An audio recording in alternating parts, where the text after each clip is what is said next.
So, could you trick two people who absolutely despise each other into falling in love?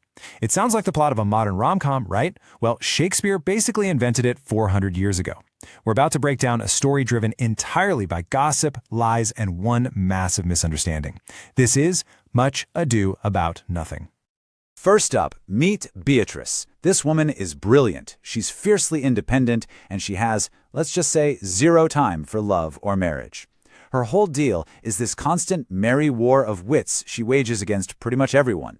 She's the blueprint for every single rom-com heroine who insists she's better off alone. And that's the central question of this whole story, isn't it?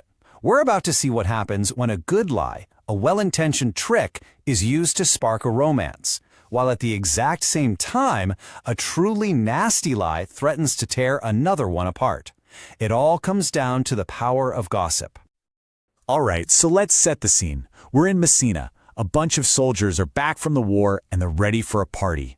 And in the middle of all this celebration, two totally different love stories are about to kick off. So on one hand, you've got Beatrice and her favorite verbal sparring partner, Benedict. They act like they can't stand each other. Seriously, they trade insults like it's an Olympic sport.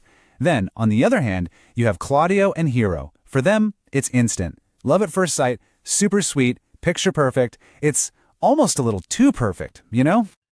And this brings us to a super clever bit of wordplay in the title itself. Much Ado About Nothing? Sounds like a big fuss over something small, right?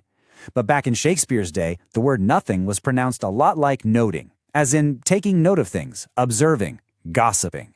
So the play is literally Much Ado About Gossiping. And that is the engine that drives this entire crazy story.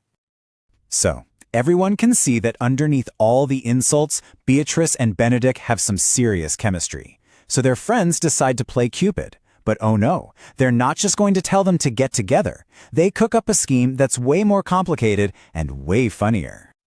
Okay, so here's the plan for Benedict. It's brilliant because it's aimed right at his ego. Step 1. They know he's hiding nearby, so they staged a super loud conversation for him to accidentally overhear. Step 2. They talk all about how poor Beatrice is just dying of love for him, but she's too scared to admit it. And step 3, they just sit back and watch. It's perfect. And guess what? It works. Like instantly. The second they leave, Benedict pops out a completely changed man. He immediately starts backtracking on his whole "I'll die a bachelor" thing. This quote is just priceless. It's the sound of a man completely ditching his lifelong principles in like 5 minutes flat. So Benedict is in the bag. Now it's Beatrice's turn. But here's where things take a dark turn. While this fun, harmless game